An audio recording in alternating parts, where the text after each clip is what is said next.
Buenas noches, damas y caballeros. Bienvenidos sean todos los que nos están siguiendo a través de las redes sociales a esta nuestra segunda entrevista del ciclo que organizó nuestra parroquia, el Padre Alejandro Quesada, con motivo de la bendición de la primera piedra de nuestra parroquia. En esta ocasión vamos a tener la entrevista llamada Arquitectura del Templo.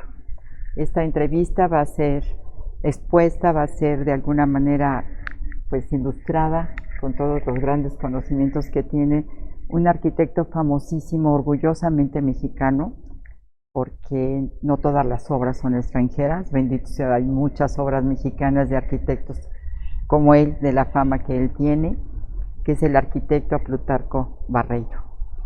Me voy a permitir presentar a las personas que me están acompañando en esta mesa, que es Miguel y Lupita Juárez, conocidos por muchos de ustedes que nos están viendo.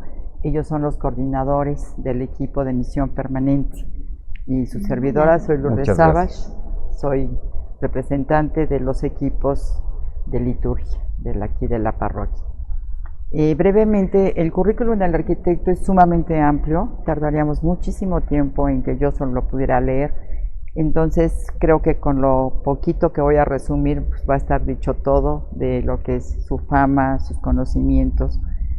Él es egresado de la Universidad Nacional Autónoma de México. Él cuenta con maestría en diseño urbano y arquitectura también por la UNAM. Actualmente él es director general de Barreiro Constructores SADCB y de Barreiro Arquitectos SC. Actualmente es maestro en la Universidad La Salle, que ha sido pues impartiendo su cátedra desde el año de 1968. Hay grandes obras que él ha hecho, pero una de las que pensamos que ha sido de mayor importancia es la construcción de la iglesia La Esperanza de María en la Resurrección del Señor. Para que más o menos ustedes ubiquen dónde se ubica esta iglesia, está exactamente enfrente de lo que es Perisur, sobre el periférico. Es una obra magnífica, una construcción moderna y al mismo tiempo se respetó toda la cuestión teológica, que eso es muy importante, y que si ustedes la ven desde el periférico representa como dos salas, es una belleza. Si no tienen oportunidad los invito a que también algún día la visiten. Y otro de sus proyectos fue el velódromo de los Juegos Panamericanos en Guadalajara. Actualmente uno de sus proyectos más importantes es la Catedral de Acapulco, actualmente está en construcción. Y obviamente, pues bueno, como arquitecto que es, innumerables obras de residencias, casas, edificios. Entonces, pues para mí, créanme que es un verdadero honor y quiero agradecerle al arquitecto el que haya aceptado nuestra invitación porque pues nos va a ilustrar con sus conocimientos y pocas veces tenemos la oportunidad de tener tan cerca a una persona de tanto prestigio. Bienvenido, arquitecto. Muchas gracias. Bienvenido. Es un placer. El placer es para mí, ¿no? Poder estar aquí en esta charla. Yo diría, es algo de compartir lo que de alguna manera se ha ido aprendiendo y que todos tenemos algo que decir, todos hemos aprendido cosas que podemos compartir de una manera muy agradable, ¿no? Muchas gracias por la invitación. Gracias. Bueno, arquitecto, para empezar yo quisiera preguntarle, ¿cuándo conoció usted este templo? Bueno, aquí precisamente la arquitectura es el resultado de esfuerzos comunes, ¿verdad? Y entonces una tía mía que vivía aquí a cuadra y media fue la que me trajo a esta iglesia. Ella estuvo colaborando en la construcción de la iglesia y precisamente el día de la inauguración pues me trajo. Por supuesto yo tenía en ese momento 6 años, así es que yo lo que vi pues fue muchos pies, muchas piernas, ¿verdad? Mucha gente, ¿no? Sí. Y bueno, aquí tengo una pequeña imagen, no sé si ya se está compartiendo ahí en la pantalla. Bueno, la cantidad de gente que siempre ha habido en esta iglesia, ¿no? Por lo cual es una iglesia altamente funcional, ¿no? Sí. Así es que, pues desde chiquito, desde chiquito, hacía tiempo que no venía yo y tuve la oportunidad de venir el domingo pasado y bueno, pues seguí ya entendiendo más. Después de estos años, pues uno va como comprendiendo más las cosas, ¿no? Pero sí, fue muy, muy bonito y veníamos de repente a misa aquí porque algunas ocasiones veníamos a casa de la tía, nos quedábamos allá a dormir. Nosotros somos 11 hermanos, entonces de repente veníamos 2 o veníamos 1, etc. Entonces veníamos aquí al templo, ¿verdad? Arquitecto, ¿conoce alguna historia de cómo y cuándo se construyó el templo?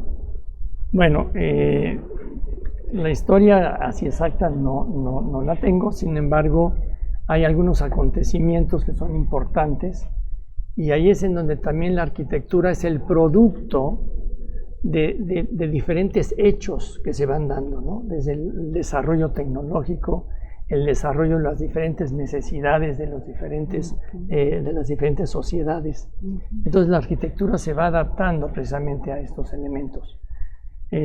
Podemos saber que los misioneros claretianos llegan a México en 1884, que inicia la urbanización de la colonia del Valle en 1908, ¿no? O sea, ahí vamos dando, entonces todo eso se va juntando, o sea, ¿por qué aquí toda la arquitectura tiene un lugar, tiene un terreno en donde se da?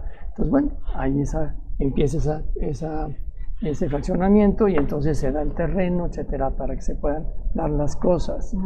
Luego, un grupo de misioneros claretianos llega a la colonia del Valle en 1920 y luego en 1922 se coloca la primera piedra en julio de 2022 y por eso son los 100 años que estamos ahora recordando, ¿no? Conmemorando. Luego la iglesia tuvo que suspenderse la construcción por la guerra cristera, ¿no? En los años 26 a 29. Bueno, hay una inauguración en el 23 de una pequeña capilla, que es donde se daba ya servicio. Luego viene una suspensión de la guerra cristera, luego se erige como parroquia en 1931 y finalmente en 1938 con el ingeniero Miguel Rebolledo y el arquitecto Luis Olvera con los planos que él había realizado, se empieza ya el desarrollo y la construcción del templo formalmente. Luego se tiene se hace un inicio de la cimentación en 1945 y se termina, dijéramos, la cripta en 1946. Posteriormente se inicia una segunda etapa con el arquitecto Antonio Muñoz, en donde ya se le da la forma final que tiene el templo, también bajo la dirección de la construcción de Miguel Rebolledo, y se inaugura en 1954, el 5 de diciembre de 1954, ya el templo, y todavía sigue ciertos elementos de decoración que se fueron haciendo las pinturas, ¿no? que hizo Pedro Cruz hasta el 58 más o menos. Y bueno, en realidad se siguen haciendo ciertas cosas hasta 1966, por ahí así. O sea que todos los edificios, toda la arquitectura son edificios vivos. Entonces no se hace la construcción y ya, sino que siempre va adaptándose, siempre va teniendo modificaciones, ampliaciones, necesidades propias que van surgiendo. Cada vez somos más.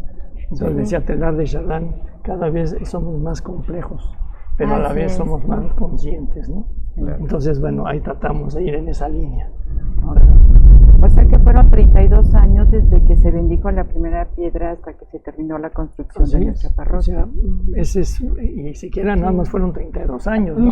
Porque las grandes catedrales eran siglos, ¿no? Que tardaban en hacerse y eran diferentes etapas y todo aquello, ¿no? Es que fue un proceso, ¿no? Desde su inicio y con las renovaciones que se le fueron haciendo, ¿no? Así es.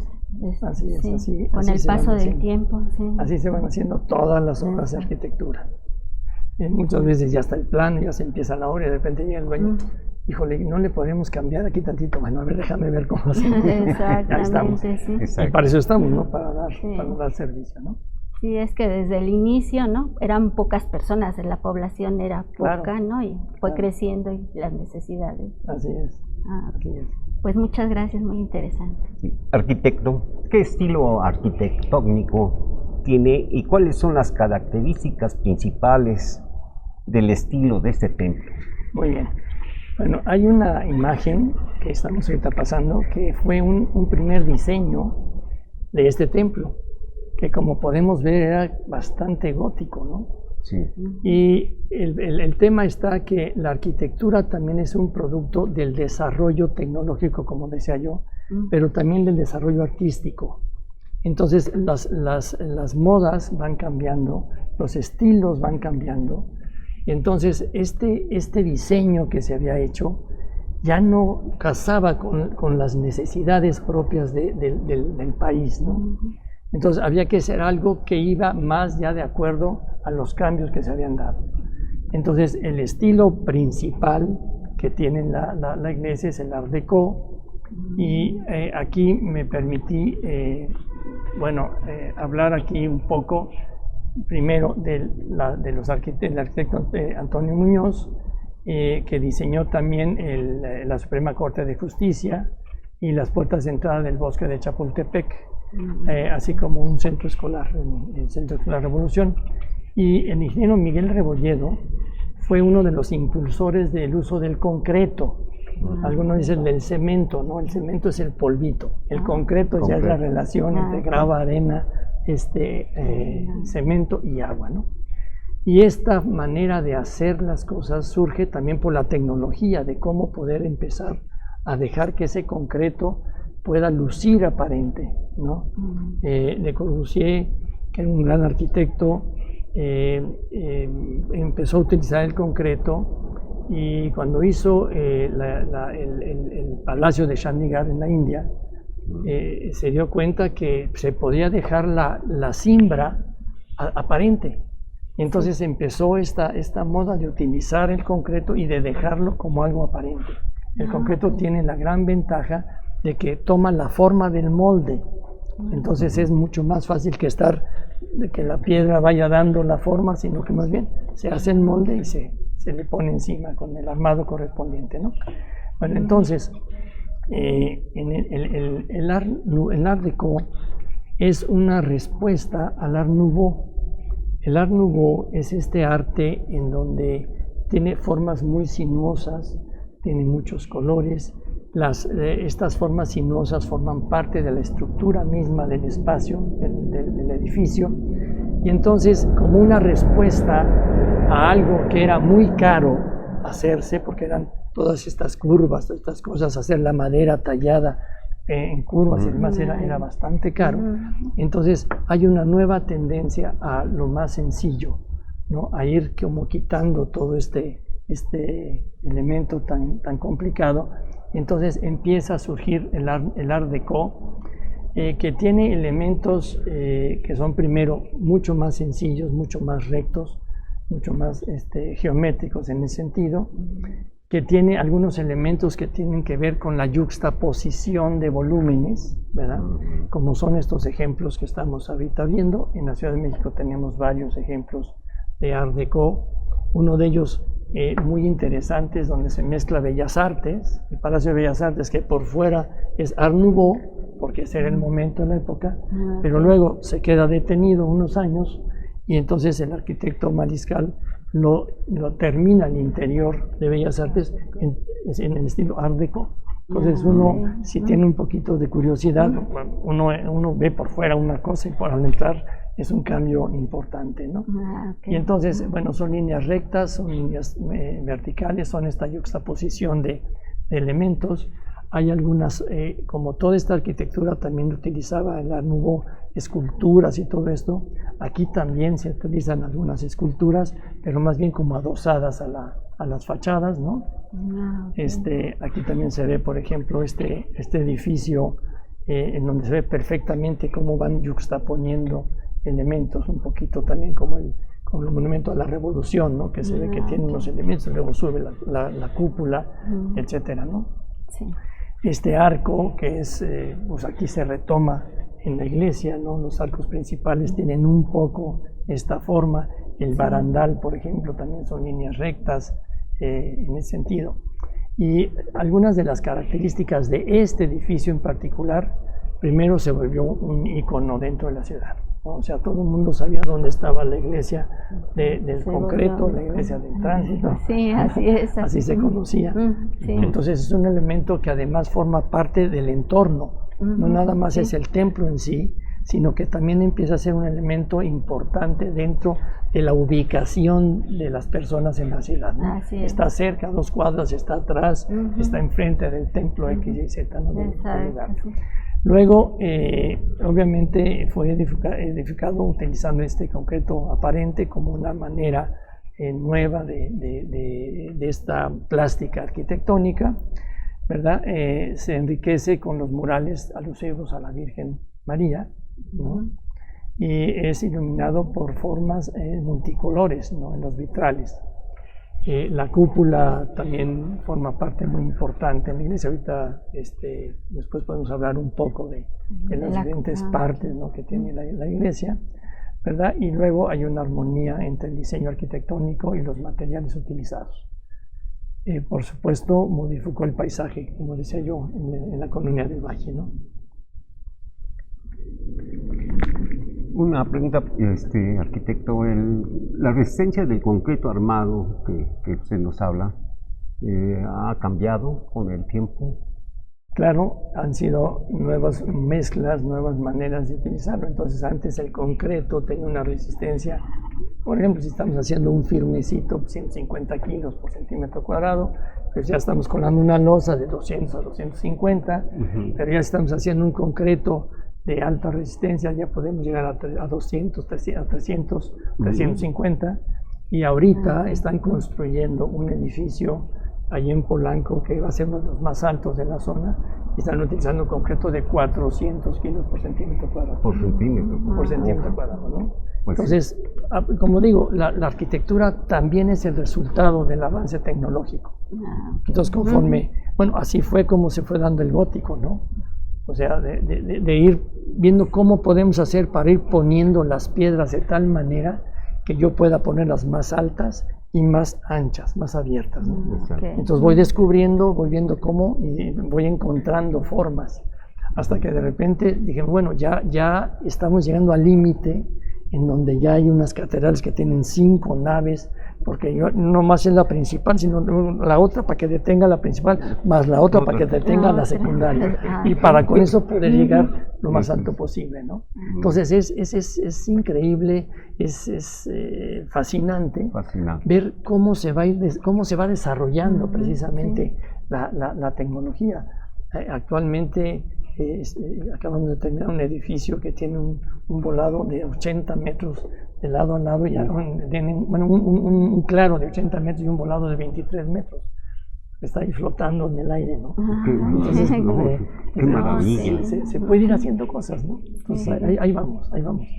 Pero es un proyecto, es un producto de todos, ¿no? De los ingenieros, de los arquitectos, de los que van pidiendo cosas, de los clientes, ¿no? Que van teniendo necesidades diversas. Bueno, pues ahí van uno adaptándose a eso, ¿no? Okay. Correcto.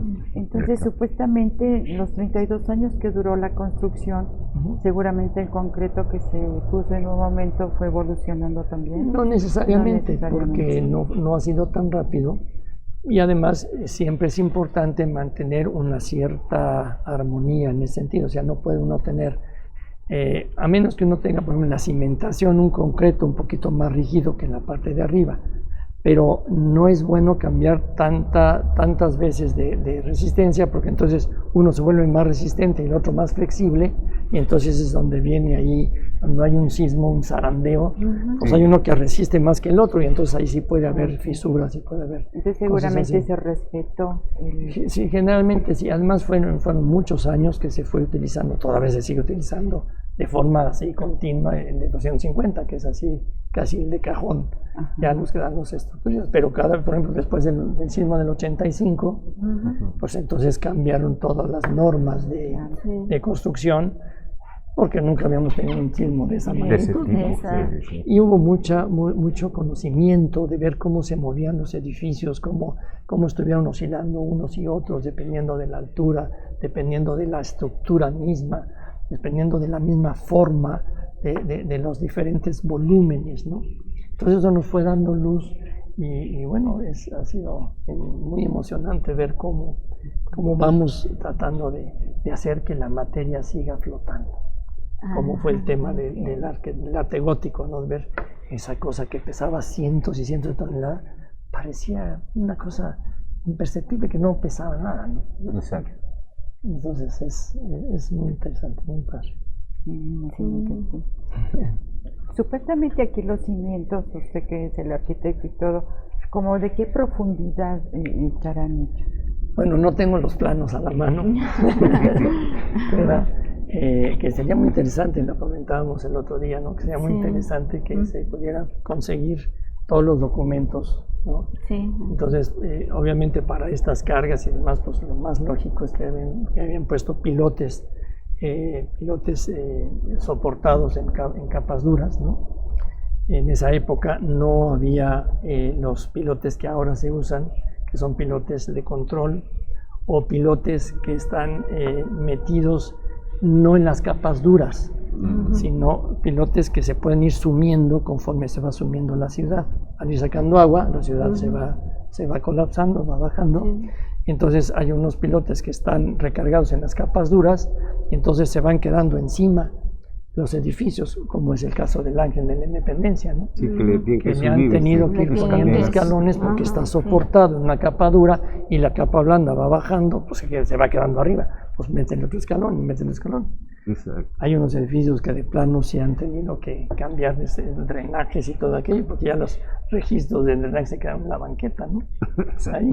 Entonces, por eso diseñaron estos otros pilotes, que son pilotes mega, se llaman, en donde son pilotes en secciones mucho más anchos.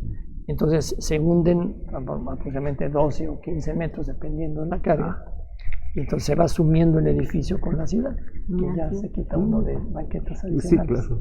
De Muy escalones bueno, ¿no? adicionales. Sin embargo, ha resistido los 2 sismos fuertes, ¿no? Sí. Que hemos tenido, Sí, ¿no? gracias a Dios. De acuerdo. O sea, estuvo bien calculada. Exacto, sí, sí, sí. perfecto. Siempre en los edificios públicos la norma exige que se tenga un mayor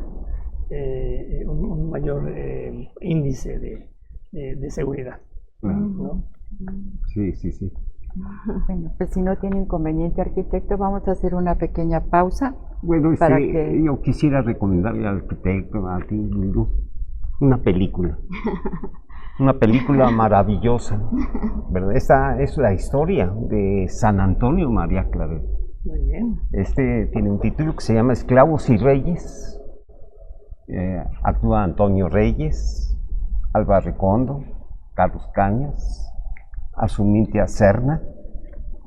Y Esclavos y Reyes es una verdadera película que nos lleva a vivir la extraordinaria espiritualidad de ser hijos de María, que es el llamado que tuvo San Antonio María Claret y que gracias a él hemos tenido tantas cosas aquí en este lugar santo por San Antonio María Claret, que hemos vivido su espiritualidad en una forma u otra y que nos lleva a comprometernos a ver esa película.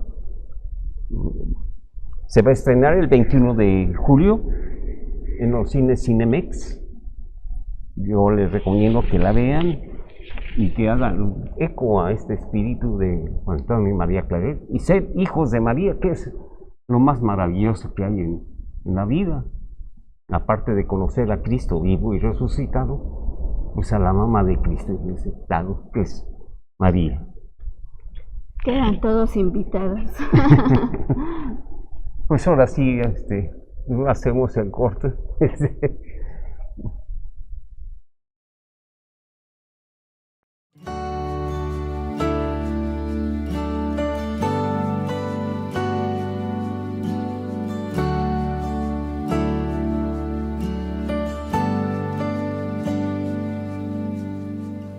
Quiero caminar contigo, María,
tu manto, no tengo miedo, llena de gracia, Ave María. Hoy yo te ofrezco toda mi vida.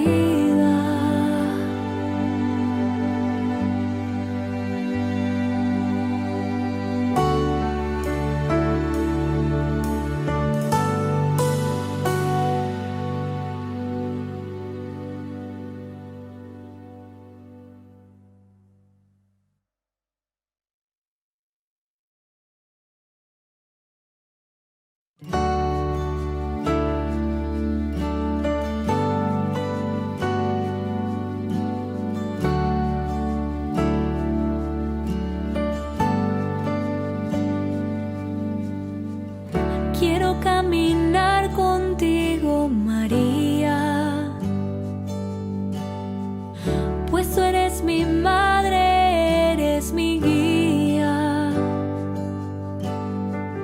Tú eres para mí el más grande ejemplo de santidad, de humildad. Quiero caminar contigo, María, no solo un momento, todos los días. Necesito tu amor de madre, tu intercesión ante el Señor.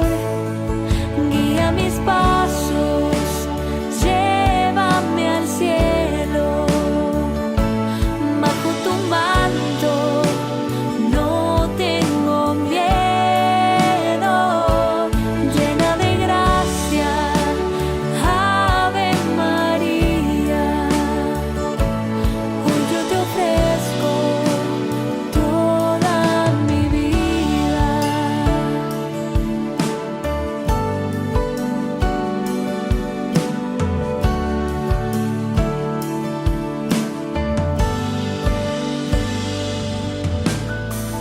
Quiero caminar contigo, María, madre en el dolor y en la alegría. Tú que fuiste fiel hasta el extremo, fiel en la cruz, fiel a Jesús. Guía mis pasos, llévame al cielo,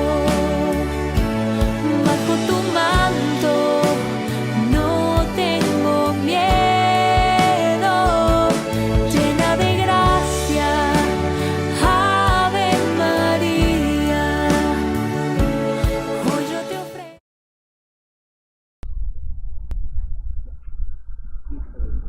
Bueno, para continuar, solamente quiero hacerles un pequeño avisito. Si desean hacer alguna pregunta o alguna duda que tengan al respecto, quizás al final nos dé tiempo de una sesión de preguntas y respuestas. Entonces, con todo gusto en el chat pueden mandarnos sus preguntas y Andrea nos va a hacer favor de hacérnosla llegar.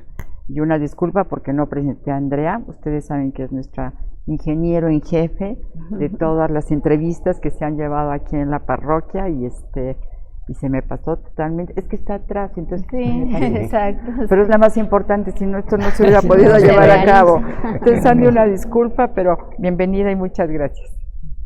Bueno, vamos a continuar. Arquitecto, algo que es, pues ya, para entrar en fondo y en materia, ¿qué elementos conforman este templo? Muy bien. Bueno, quería nomás terminar la parte esta anterior del estilo Art Deco. Entonces, en estas imágenes que estamos viendo ahorita se ve claramente la yuxtaposición de elementos, se ve claramente los arcos que son como repetidos y se van metiendo unos en otros. El material que se usa es el concreto aparente, que aquí se ve, y en combinación con algunos pequeños detalles, como en este caso del tezontle rojo, y de la cantera en la parte del basamento, ¿no? Y cómo a veces las influencias que se van dando, como estos elementos también de escultura que van adosados a las fachadas, estos elementos que se van repitiendo y se van, se van como metiendo dentro de uno, de repente salen, pero con una nueva versión. Entonces, si recordamos los arcos que tiene la iglesia y las puertas de tipo Art Deco, que son más o menos planas, o sea, se van remetiendo pero en un solo plano, probablemente haya servido al arquitecto Alberto González Pozo y Leonardo Vilchis como para con eso imaginar. Entonces diseñan esta iglesia, pero son estos arcos muy similares, pero puestos ahora en tercera dimensión. Entonces, como también el arte va influenciándose uno y otro, y entonces así es como ha ido caminando la humanidad. Por eso son los diferentes estilos y van cambiando los estilos, porque todos dependemos de todos, todos somos responsables de todos, y todos vamos caminando juntos en esta iglesia, ¿no? que busca cada vez. Es una iglesia peregrina, ¿no? Muy bien, entonces, ahora sí, me decía, le preguntaba ¿qué elementos son los que conforman la construcción del templo? Bueno, en general, hay un libro muy bonito que escribió Fray Gabriel Chávez de la Mora, que ha sido un sacerdote dedicado al arte religioso de una manera impresionante. Sigue haciendo, tienen ya creo que 90 y tantos años y sigue trabajando, es increíble. Entonces él hizo un libro en donde nos habla precisamente que la liturgia nos habla de subir a la fuente, ¿no? De subir al altar de Dios. Y entonces uno de los elementos muy importantes que tiene también esta iglesia es el atrio. El atrio en las iglesias es el lugar de encuentro, el lugar donde a veces se hace también comercio, es el lugar donde la gente puede entenderse, relacionarse socialmente, ¿no? Entonces es como un elemento muy importante que esta iglesia lo tiene. Luego tiene esta gran escalinata que es precisamente este anhelo de subir al altar de Dios, subir a las fuentes, ¿no? Ahí, encontrarse precisamente con la fuente. Luego obviamente las puertas de entrada, ¿no? Estas tres puertas que son muy importantes en bronce, con estos tres temas muy importantes, ¿no? Del refugio de los pecadores, de la puerta del cielo y salud de los enfermos, ¿no? Entonces también la puerta es un evento. En la arquitectura la puerta debe ser todo un evento, no nada más es un lugar donde pasa uno, sino es el evento puerta, ¿no? Y así el evento escalera, el evento es como ir precisamente diseñando cada parte, cada cosa. Entonces aquí tenemos esta escalera, esta puerta que nos lleva precisamente a la parte interior, la fachada. En el Art Deco también un elemento muy conocido es la simetría, ¿no? El Art Nouveau de repente era un poco asimétrico, aquí se regresa nuevamente a la simetría. Bueno, las puertas y luego obviamente la nave principal en donde se tienen estos cuatro arcos, ¿no? El arco norte, el arco sur, el arco oriente, el arco poniente, que son los que detienen el espacio, los que delimitan el espacio propiamente dicho. Luego obviamente el presbiterio, ¿no? Que es donde ahora estamos aquí. El presbiterio es donde precisamente se hace la celebración en compañía de los fieles. Entonces ese es seguir subiendo al altar de Dios, seguir subiendo al sacrificio, ¿verdad? A compartir el sacrificio, y funcionalmente también es que donde se ve el sacerdote, donde se ve el celebrante, ¿no? De otra manera se perdería. Entonces tiene dos temas, uno la parte litúrgica, pero otro la parte funcional en ese sentido, ¿no? Entonces, en este caso está precisamente el presbiterio perfectamente marcado, y luego el ábside, la parte del fondo, en donde tiene aquí esta iglesia un elemento muy importante, que es la luz que se le da a la imagen principal. ¿no? Todos los templos obviamente deben tener los 3 elementos fundamentales para hacer la celebración, que es el altar, el ambón y la sede. Son los 3 elementos que conforman la parte litúrgica para poder hacer toda la celebración, ¿verdad? Pero también cuando se tiene una imagen, cuando se tiene una advocación, pues esa debe también tener un lugar importante y principal. Y entonces aquí no nada más es el nicho, el espacio, sino ese nicho está iluminado por medio de una luz natural.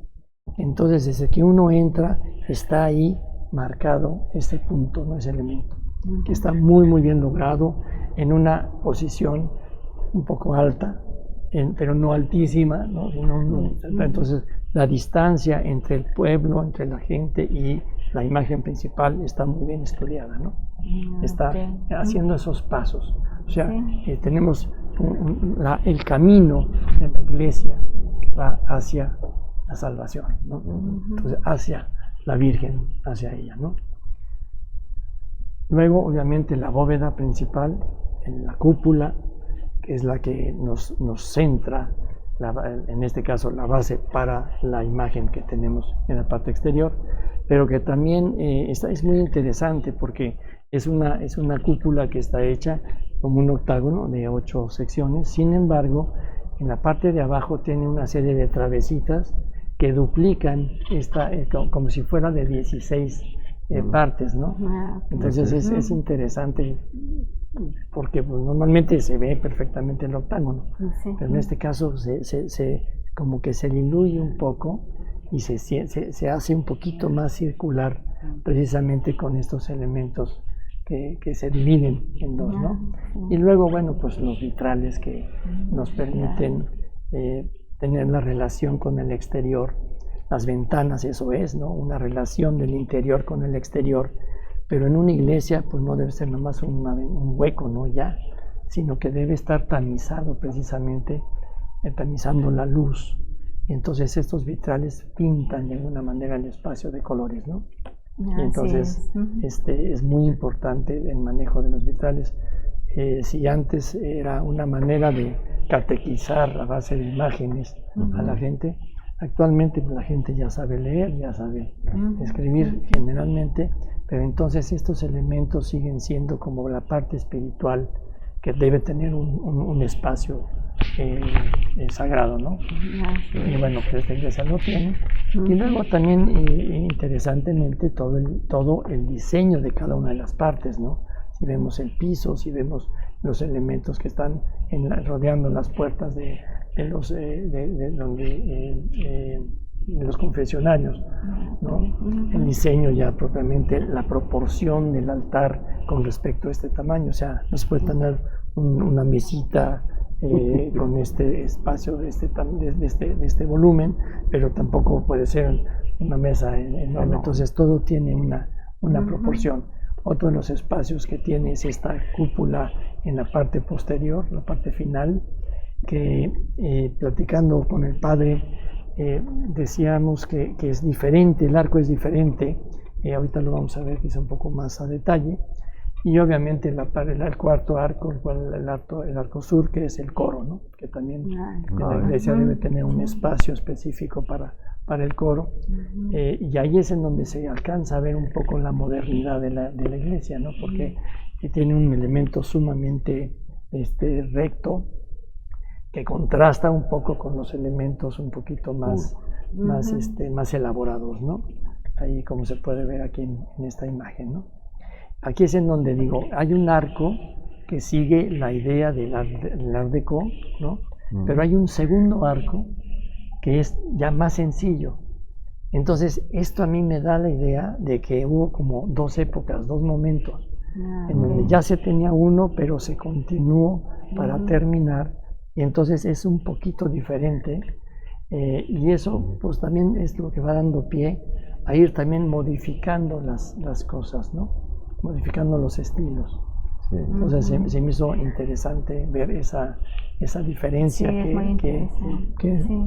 es un poco extraño, ¿no? Porque ¿por qué no lo hicieron igual? Pues era seguir con la misma idea. Bueno, no, un poco diferente, ¿no? Así es. Exacto. Y Sobre es todo, sí. perdón. No, no. Sobre todo porque uno se ve como hexagonal. digamos, Así es, así y es. y Y el otro ya se ve más cuatro. recto, ¿no? Sí, de 4 nada Exacto. más, ¿no? Sí, más como más recto, ¿no? Más recto, sí. Ok.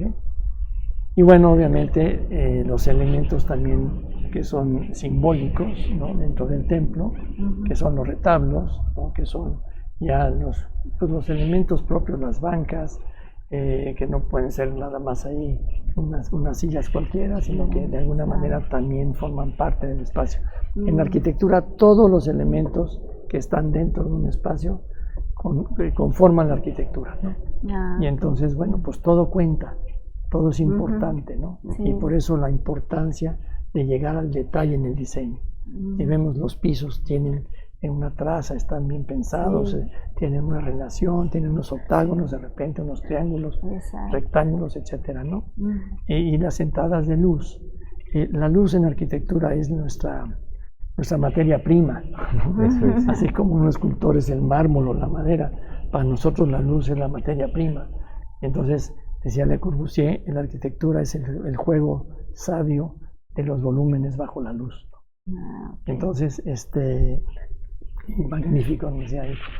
Entonces la luz, pues si estamos hablando de un espacio litúrgico, un espacio sagrado, la luz tiene que venir también con un elemento que contribuye precisamente a hablarnos de ese misterio, que es la presencia de Dios, como la luz, ¿no? Que la sentimos, no sabemos bien, como ahora ya tenemos más conocimiento, pero es sentir la presencia de la luz, ¿no? Que nos acoge, que nos envuelve, que nos pues no sé, nos apapacha de alguna manera. Exacto, sí. Por eso cuando entramos aquí, ¿no? Se siente, ¿no? Así es, ¿no? Esa presencia, esa luz. Así es. Y bueno, pues todos gozamos, yo creo, de esa presencia, ¿no? Así es. Y ya con los colores, bueno, pues esa relación entre el espacio y el color de la luz, ¿no? Exacto. Qué importante es, ¿no? Yo creo que sí. Creo, Lulú, Miguel, que nos ha dado mucha luz el arquitecto, ¿verdad? Sí. En cuanto Bueno, a la este luz tema. viene del sol. Sí, nos ha dado mucha luz. Ahorita que usted comentaba de la arquitectura, que todo estuvo súper bien planeado y todo, ayer platicábamos con el padre Alejandro y el piso de aquí de nosotros de la entrada tiene unos rectángulos, pero exactamente en donde se supone que está la mitad del templo, exactamente, Sí. el piso tiene un octágono. Un octágono más grande. Exacto. Sí. Entonces, en muchas ocasiones, bueno, yo tengo 42 años de venir a este templo, es la primera vez que me doy cuenta. O sea, digo, ¿cuántas veces me he formado para comulgar?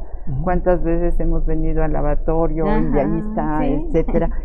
Y apenas ayer que el padre Alejandro nos lo comentaba, dice, no, bueno, es que desde que lo construyeron estuvo pensado el poner ese hexágono de mármol para saber que ahí estaba exactamente el centro de la cúpula. De la cúpula, ¿no? Así Entonces, Sí. qué interesante lo que usted nos decía, que todo está perfectamente planeado, puesto todo, o sea, Claro. qué maravilla. La buena arquitectura. La buena La buena arquitectura, arquitectura, sí, no, sí. qué barbaridad. sí. Jamás hubiéramos pensado que la luz sería una materia prima de la arquitectura. Fundamental. ¿Verdad? Ah, Es, sí. Fundamental. es increíble lo que aprende uno con Todos los ustedes días, todos con los días. ¿no? En el barroco, Sí. por ejemplo, en el barroco se utilizaba precisamente la hoja de oro Sí. para que con la luz rebotara precisamente Ah. en el fondo del En templo. donde debería de dar luz. Exacto, entonces precisamente como esa vibración Ujú. que Sí. produce Sí, sí. la luz, ¿no? Y entonces pues era muy importante, pues. Sí, sí. Ay, En estas obras, como decía aquí Lupita, cuando entra uno a un templo, pues se siente que el Espíritu Santo está ahí, pero es la luz que realmente el arquitecto está diseñando para Como que que- venga esa situación litúrgica, ¿verdad? Claro. Que tiene el fondo. Claro. Ahora le voy a comentar, el Espíritu Santo está en todos lados, está presente en todos lados, Sí. pero de alguna manera se trata como de acentuar Exacto. la presencia del Espíritu Santo Sí. dentro del templo, ¿no? Sí, Exacto. así es. Pero el Espíritu Santo está por todos Por lados. todos en lados, nosotros, ¿no? así es. Arquitecto, ¿qué sistema constructivo utilizó? Bueno, a ver, no tengo demasiadas imágenes de esta situación y como yo tenía 6 años, no, más bien yo creo que todavía no había yo nacido, porque empezó antes de que yo nací en el 48 y la iglesia se empezó antes. Sí, exacto. Pero bueno, lo que yo infiero es que tiene su sistema de pilotes, una losa de cimentación, que es la que carga toda la parte de la iglesia, las criptas, etcétera. Y bueno, el concreto armado, ¿no? Que eso es lo que nos da la posibilidad de estos grandes claros, de estas grandes alturas. Hace un momento hablaba yo del monumento a la Revolución.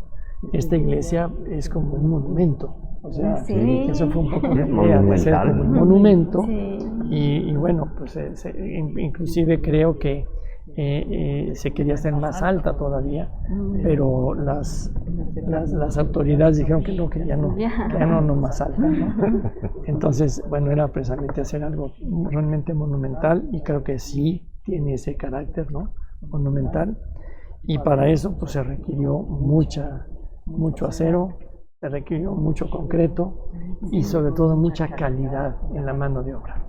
Eso es muy importante y por eso los acabados de los muros, como iban a quedar aparentes, pues era como muy importante que la cimbra estuviera bien, porque ahora sí, como decíamos, el concreto se adhiere a la forma directa de la cimbra, entonces que la cimbra fuera de muy buena calidad y luego el colar de buena calidad no es nada fácil, porque ya llegó primero en ese momento yo creo que no había ni ollas, ¿no? que traían el concreto. Entonces había que hacer las proporciones exactas, con la marca exacta del cemento, porque va variando de tonos. Hay cemento más oscuro, hay uno más claro. Entonces si hubieran visto parches ahí por todos lados, entonces era controlar precisamente cada muro que se iba a colar hasta cierta altura, controlar la proporción, la relación, en ese momento picarlo bien para que se adhiriera bien, ¿no? Y vibrarlo, ¿no? En un momento. Entonces, bueno, creo que aquí se ve que hay una manufactura extraordinaria, ¿no? Que nos sigue llegando hasta este momento, ¿no? Esa es otra de las cosas maravillosas de la arquitectura, que vamos haciendo ciudad, ¿no? Y eso vamos haciendo una ciudad que queda, que permanece, que afecta a cada uno de los que vivimos en ella y que de alguna manera los edificios también son afectados por los que viven en la ciudad. Entonces hay una interrelación maravillosa entre las obras de arquitectura y la vida de las personas, ¿no? Para eso no hemos estudiado y para eso nos pagan a veces.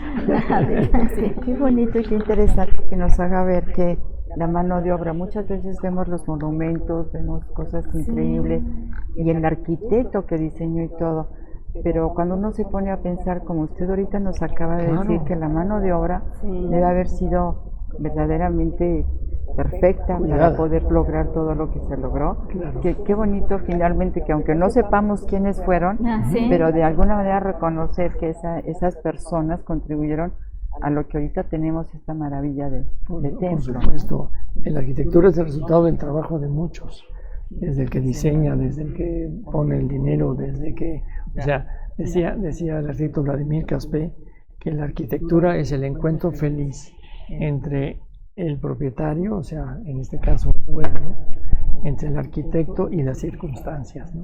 Y entonces, bueno, precisamente la gente que hace las cosas, que se rifa a veces el físico estando a unas alturas impresionantes, ¿no?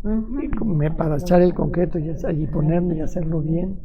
Y bueno, pues es el resultado precisamente del trabajo de toda esta gente maravillosa que pues hace que se puedan hacer estas cosas, ¿no? Pues este momento nos da para valorar a esas personas, ¿verdad? Porque es un homenaje, ¿no? Decía Lulú, Sí, estas gracias personas arquitecto, porque pasan desapercibidas muchas veces, ¿no? Sí. Y de todas las especialidades, ¿no? En este sentido, ¿no?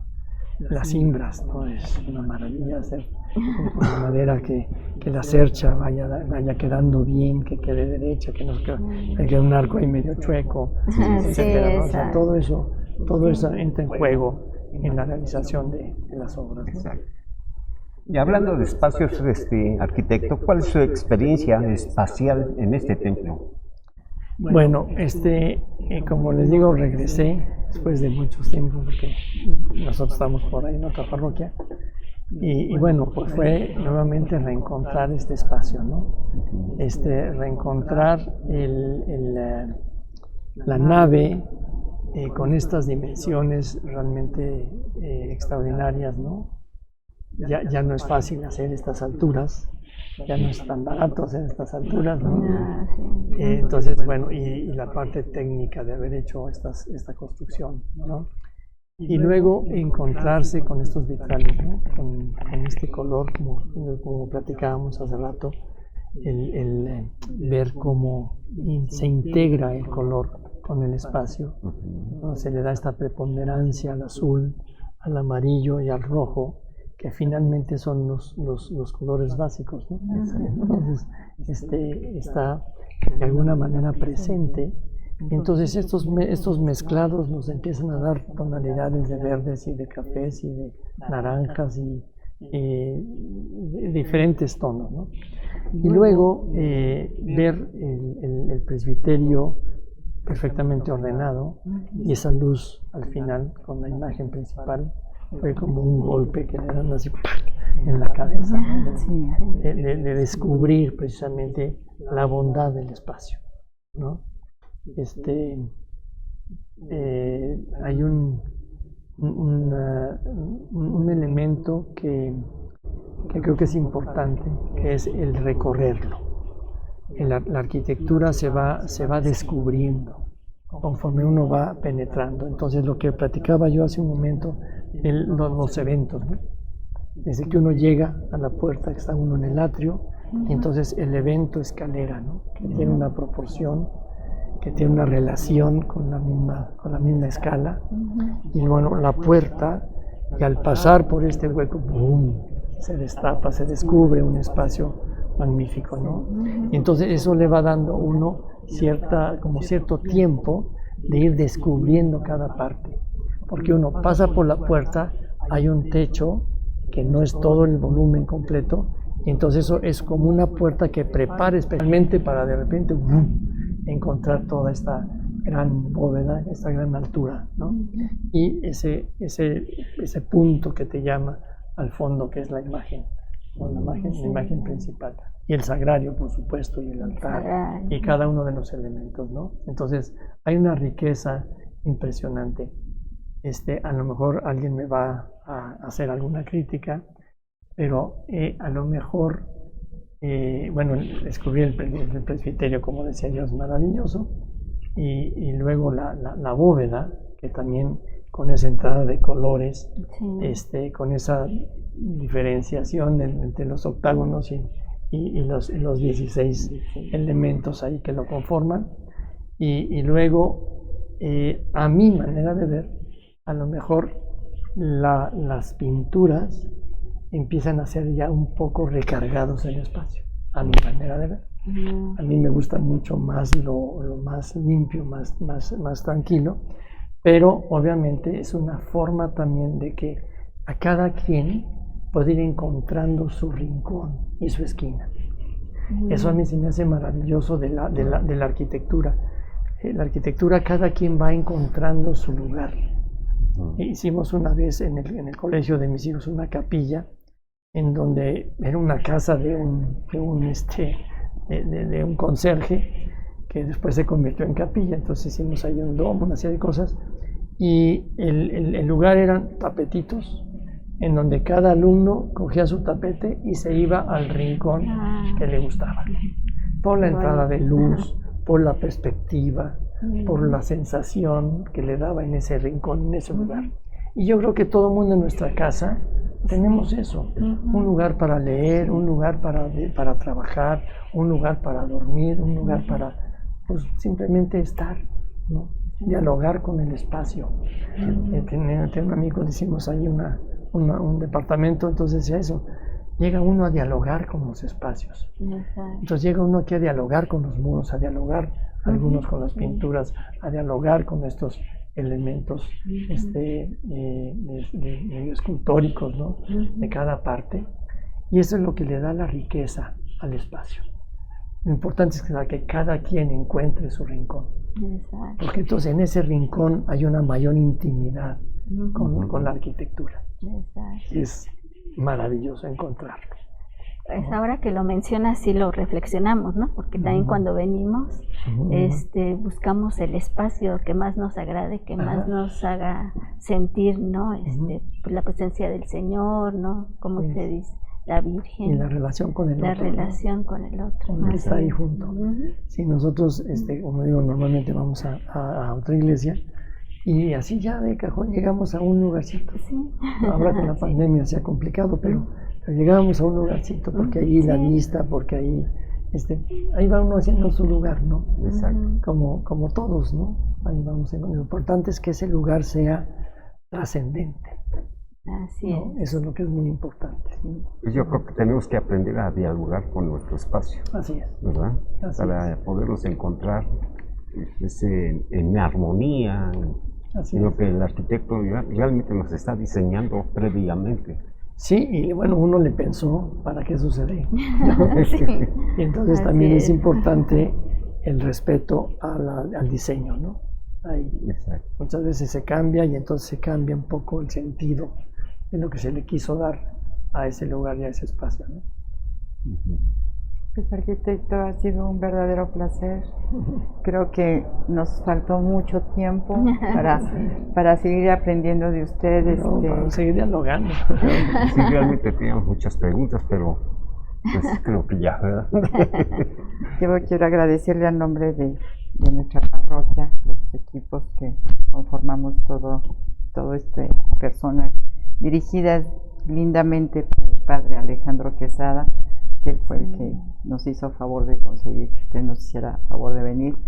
Pues agradecerle, fue un verdadero honor, no sabe, o sea, vamos enriquecidos con el conocimiento, y yo espero que las personas que nos hicieron favor de irnos siguiendo por las redes sociales, pues aprendan mucho de nuestro templo, porque la verdad es que, pues como decía Lupita, venimos, entramos, lo que les decía de la piedra del medio, que no sabíamos que era pues ahora sí que el punto central de la parroquia, o sea, tantos detalles que nos ha enriquecido. Yo le agradezco infinitamente su presencia, sus conocimientos, y que haya aceptado estar con nosotros esta noche. Al contrario, yo agradecido de poder compartir algo que me apasiona. Muchas gracias. Así es. Pues muchas gracias, arquitecto. Esperamos tenerlo en otro momento también, ¿no? Para que nos siga compartiendo. Muchas gracias. Con mucho gusto. Sí, que nos siga acompañando, para que nos dé algunos detalles más que nosotros desconocemos, por ejemplo, el diálogo con el espacio, porque no sabemos por qué siempre fuimos a ese lugar, ¿por qué? Ahora sabemos por qué. Ahora se va a sentir mejor. Gracias, arquitecto. Al contrario, pues, gracias a ustedes. Muchísimas gracias, padre. gracias, aunque sea un aplauso, pero creo que todos los que nos están viendo lo están haciendo. Padre Quesada, Y pues agradecerles su presencia a esta segunda entrevista. Los invitamos mañana, que vamos a tener la entrevista con el padre Alejandro Cero. Sí, es que me están haciendo las señas, se me estaba olvidando algo. Tengo un pequeño comercial. Ya el domingo pasado empezamos con la venta del vino azul conmemorativo de nuestra parroquia. Es un vino español importado, no tiene ninguna tinte, ninguna cosa así, es azul porque sí se lo da, digamos, la uva con la que se elabora, se toma frío. Dicen que es muy bueno, no he tenido la oportunidad porque apenas lo compré el domingo, pero se acabó, se acabó el domingo. Sin embargo, afortunadamente el padre consiguió que nos hicieran favor de surtirnos nuevamente, entonces pues está a la venta. No sé si me pudieran prestar la botella para que la vieran, para que vean que es azul. Sí. Este es el vino azul Viene con una etiqueta que dice vino conmemorativo y pues está a la venta en la librería y en la oficina. Y pues ya con esto nos despedimos. Nuevamente le agradecemos mucho al arquitecto su presencia. Lupita, Miguel, muchas gracias. Muchas gracias, Andy, Lulu. muchas gracias por todo tu apoyo y sobre todo al padre Alejandro Quesada por esta idea que ha tenido de Le agradezco la invitación. muchas gracias, arquitecto. Y qué mejor que podamos darnos un brindis con Exacto. el mero día de la Aunque sea en conmemoración. vasito desechable, ¿verdad? Aunque no sea en copa, aunque sea vasito desechable, ¿verdad? Pues muchas gracias, buenas noches y los esperamos mañana a las 7 de la noche. Buenas noches. Gracias, padre. Gracias. Gracias, arquitecto.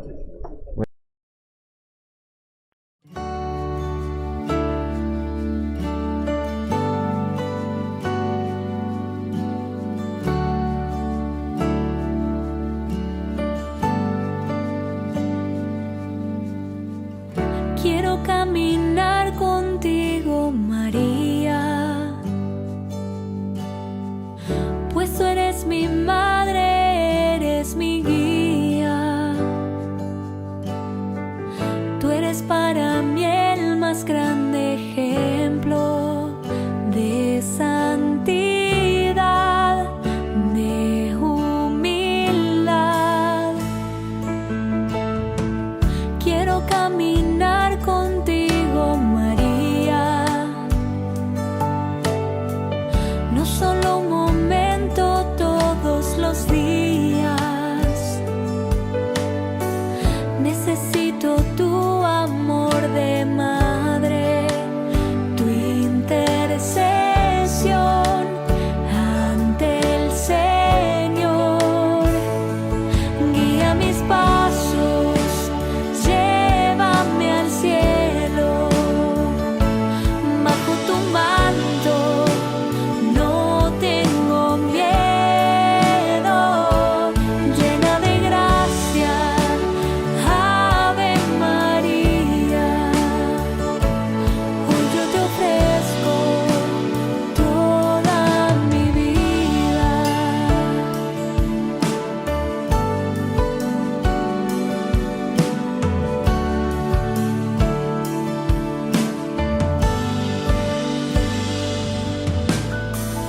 Quiero caminar contigo, María, madre en el dolor y en la alegría. Tú que fuiste fiel hasta el extremo, fiel en la cruz, fiel a Jesús. Guía mis pasos, llévame al cielo, bajo tu manto no tengo miedo, llena de gracia, Ave María. Hoy yo te ofrezco toda mi vida. Celestial princesa, mírame con compasión. Hoy te doy mi alma, vida y corazón. Guía mis pasos, llévame al cielo, bajo tu manto no tengo miedo, llena de gracia, Ave María. Hoy yo te ofrezco toda mi vida. Guía mis pasos, llévame al cielo, bajo tu manto